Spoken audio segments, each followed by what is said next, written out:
Jadi kenapa saya bilang warga sipil bisa menjadi pejabat utama di Polri?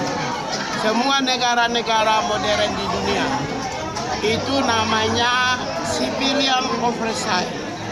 Civilian oversight itu hampir semua pimpinan polisi di seluruh negara-negara maju seperti di Amerika, seperti di Inggris, seperti di Prancis, seperti di Belanda, itu adalah pucuk pimpinan itu sipil.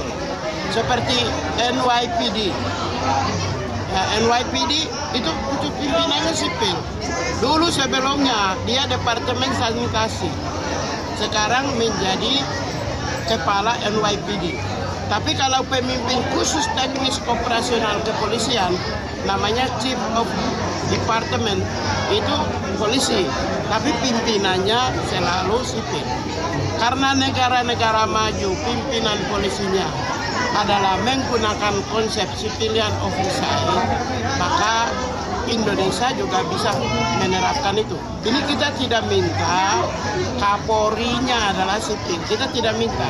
Tapi jabatan-jabatan manajerial, jabatan keuangan, jabatan-jabatan yang soal pengembangan teknologi, perencanaan, sumber daya manusia, itu sebenarnya bisa diduduki oleh sipil. Itu juga bagian dari apa yang namanya menggunakan konsep civilian oversight. Jadi kalau ada yang mengatakan bahwa tidak ada di dunia ini pimpinan polisi, itu adalah dari sipil. Itu kalau ada pengamat yang mengatakan kalau ada ahli hukum yang mengatakan tidak ada, itu artinya ahli hukum bodoh. Ya, ahli hukum bodoh. Karena NYPD aja pimpinannya sipil. Ya, kemudian yang mayor untuk pimpinan departemen polisi di London itu juga sipil. Di Inggris juga sipil, di Prancis sipil, di Belanda sipil. Oh ini yang namanya konsep yang tadi saya bilang itu civilian oversight. Untuk itulah itu satu ya. Itu dalam konteks di seluruh dunia menganut negara modern itu menganut konsep yang itu. Yang kedua, kalau misalnya TNI Polri bisa ke sipil, maka sipil juga bisa memimpin unit TNI Polri yang bisa diduduki oleh sipil. Itu yang namanya asas resiprokal. Yang kedua asas resiprokal. Yang ketiga, nanti dikotomi sipil militer, polisi dan sipil, itu nanti akan terhapus otomatis. Karena ada sipil yang di TNI Polri, ada TNI Polri di wilayah sipil, sehingga dikotomi berantem selama ini nanti akan hilang dengan sendirinya. Ya, ini sebenarnya saya membantu mendamaikan konflik antara sipil dan militer di Indonesia. Kita tidak mau selalu berantem terus, TNI Polri dengan sipil berantem terus, kita nggak mau.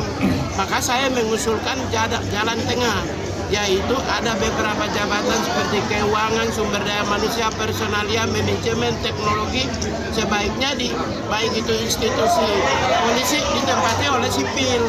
Kemudian sebagaimana ada undang-undang yang membolehkan dari kepolisian masuk di wilayah sipil. Itu yang berikut. Yang terakhir ingin saya sampaikan, karena undang-undang sendiri ASN mengatakan bahwa TNI Polri adalah aparat sipil negara, ASN, di mana di dalam tubuh TNI Polri itu banyak juga ASN, maka mereka hanya menduduki jabatan yang lower class, jabatan paling rendah. Apa sih tidak bisa mereka menduduki? Kok bisa mereka nggak bisa duduki jabatan sampai yang pejabat utama? Itu loh, tingkat justru objektivitas promosi, mutasi dan demosi dan promosi itu harus dilakukan secara profesional. Kebetulan mereka ada ASN di dalam tubuh itu, sehingga kalau mereka naik ke atas sudah salahnya mana? Ya kalau mau ingin yang lebih terbuka ya bikin lelang. Nanti ada pengamat-pengamat yang profesional, ada politisi yang profesional bisa menduduki jabatan utama. Tapi kalau tidak mau lelang ya promosikan dari bawah.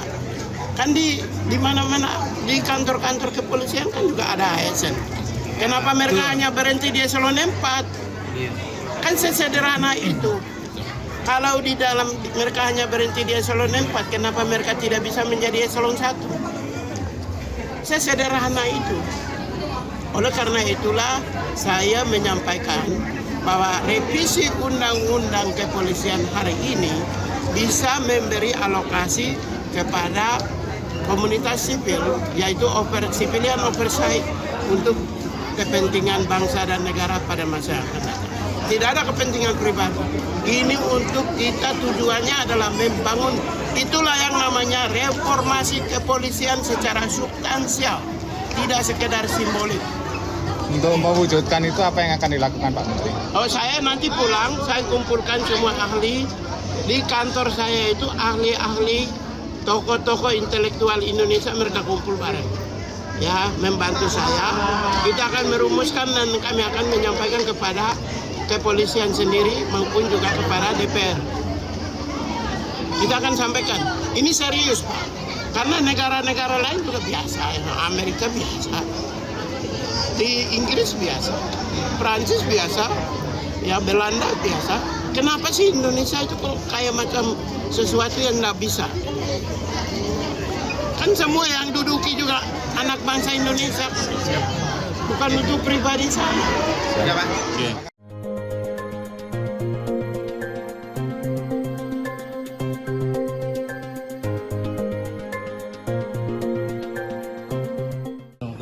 Belum ada. Belum ada. Mas Pres, terkait ini, Menteri HAM kemarin ada ngusulin supaya Menteri HAM. Pak Natalius ya. dia mengusulkan di RUU Polri supaya dimasukin soal sipil bisa masuk di instansi Polri, jadi sipil jabat di Polri gitu Pak. Mungkin terkait usulan ini.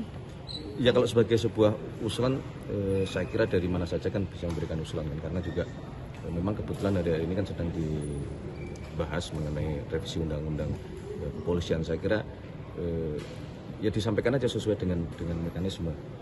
Kalau pandangan-pandangan atau pendapat-pendapat ya saya kira sah-sah saja. Tapi tentu kan semua dilihat baik buruknya, dilihat kebutuhannya atau keperluannya kan. Mas Pres, terima kasih. Soal nilai tukar, Mas Pres.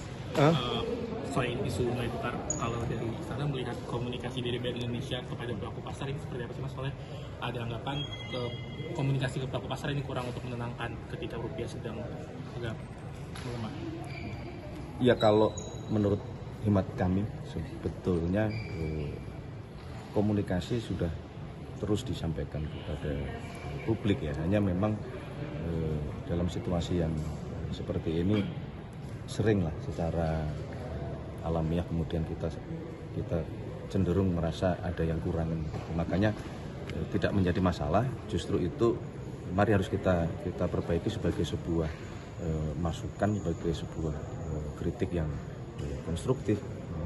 Tidak ada sesuatu yang menurut pendapat kami sempurna gitu, tidak ada. Jadi ya memang kalau kita merasa ada yang perlu kita perbaiki, ya mari kita perbaiki bersama-sama, karena kan ekonomi ini kan tidak hanya berdiri sendiri-sendiri ya. Jadi apapun yang terjadi. Kecepatan informasi dan akurasi data adalah komitmen kami. Satu langkah lebih dekat, satu langkah lebih terpercaya. Saksikan Kompas Petang di Kompas TV, channel 11 di televisi Anda.